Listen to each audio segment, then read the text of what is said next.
Salut et bienvenue pour Face à Pierrot. Qu'est-ce qui me fait mon ordinateur? Première question de Flo. Pourquoi Stéphane a-t-il destitué Bourigeaud de son capitanat selon toi? Je ne sais pas. Je pense que il voulait peut-être avoir un capitaine encore plus expérimenté, que peut-être que dans son esprit, le fait que Steve soit capitaine était comme pour lui une évidence. Maintenant, au vu de la prestation de Bourigeaud, il n'a pas semblé marqué par ça. Après, je suis pas dans sa tête, je sais pas ce qu'il pense. Par contre, il a replacé Bourigeaud sur le côté droit, ce que je réclamais depuis un moment. Et ça, je pense que c'est une bonne chose. Émeric Levion me dit « Nice a encore empoché 3 points sur le plus petit des scores. Vois-tu cette équipe capable de poursuivre ainsi jusqu'à la fin de la saison et gratter une place en Ligue des Champions ?» Oui, je vois Nice avoir une défense très solide. C'est de toute façon moins aléatoire que d'avoir une attaque extrêmement prolifique. Donc à partir de là, je pense que Nice a le... Mais je repense à ce match contre Toulouse, quand je vois la compo de Nice avec un milieu de terrain, Kefrem Thuram, Diouf, Sanson, et 3 attaquants. Voilà, c'est pas défensif. Je pense que cette équipe, par contre, elle est obnubilée par ce record et qu'elle pense qu'à ça. Jackie Boy me dit votre amitié avec Marc Keller vous empêche-t-elle d'être critique contre Strasbourg et ses nouveaux investisseurs, ou alors êtes-vous satisfait des nouveaux propriétaires? C'est une bonne question. Marc est plus qu'un ami. Marc, il est le frère que j'ai pas eu.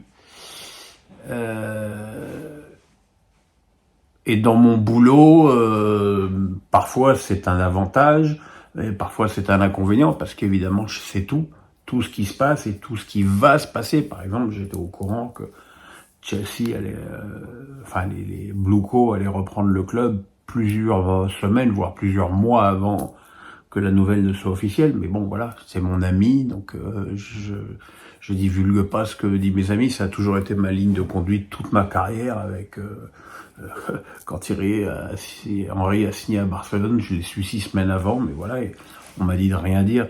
J'ai rien dit. Être critique avec Strasbourg, je pense qu'il suffit de retrouver mes débriefs de match, et non pas mes débris de match, quoique parfois, mes débriefs de match pour voir que je juge Strasbourg exactement comme les autres équipes. Est-ce que je suis satisfait des nouveaux propriétaires? Je pense que, et là je suis tout à fait d'accord avec Marc, je pense que le club avait atteint un plafond de verre en termes financiers, et que l'apport de Blueco va permettre dans les années à venir au club d'être certainement beaucoup plus performant. Après, c'est vrai que l'obsession des jeunes de Blueco peut être aussi un problème si ça perdure.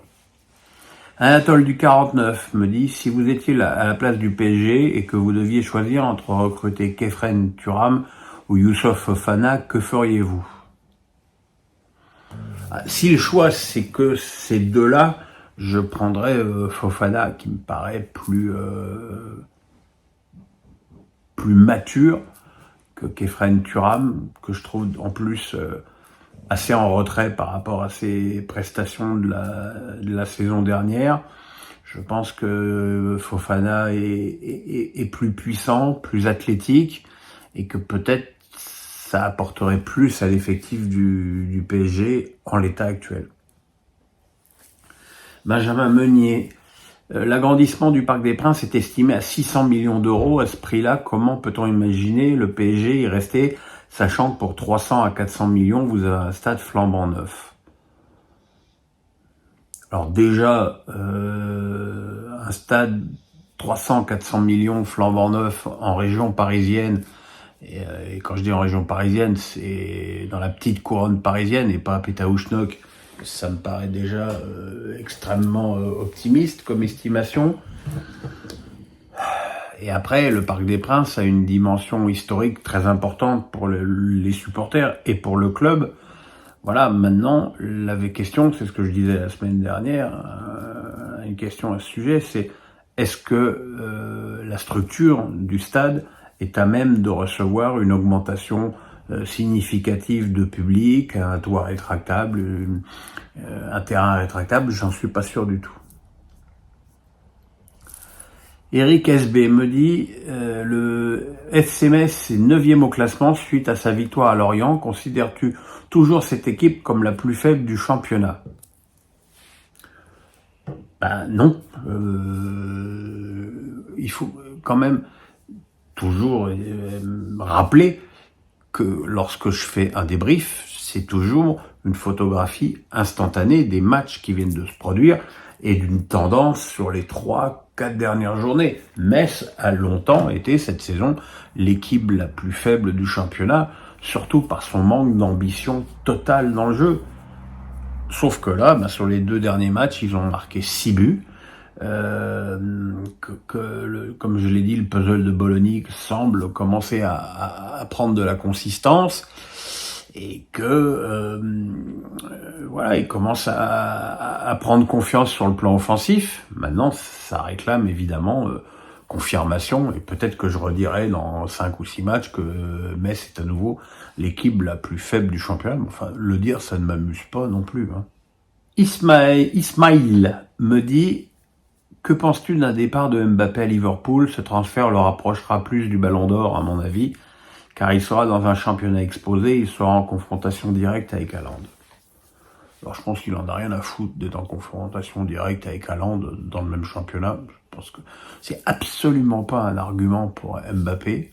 Je pense que parmi les nombreux challenges que Kylian se propose d'atteindre dans sa carrière, il y a celui de gagner la Ligue des Champions et de remporter un Ballon d'Or avec le PSG, avec un facteur qu'il ne faut pas négliger pour Mbappé, c'est l'équipe de France. C'est évident que si l'équipe de France gagne l'Euro en juillet, puisque la finale aura lieu en juillet, avec un Mbappé hyper performant, ça augmentera de façon très significative ses chances de gagner le Ballon d'Or, qui joue à Paris, à Liverpool ou à Bécon-les-Bruyères.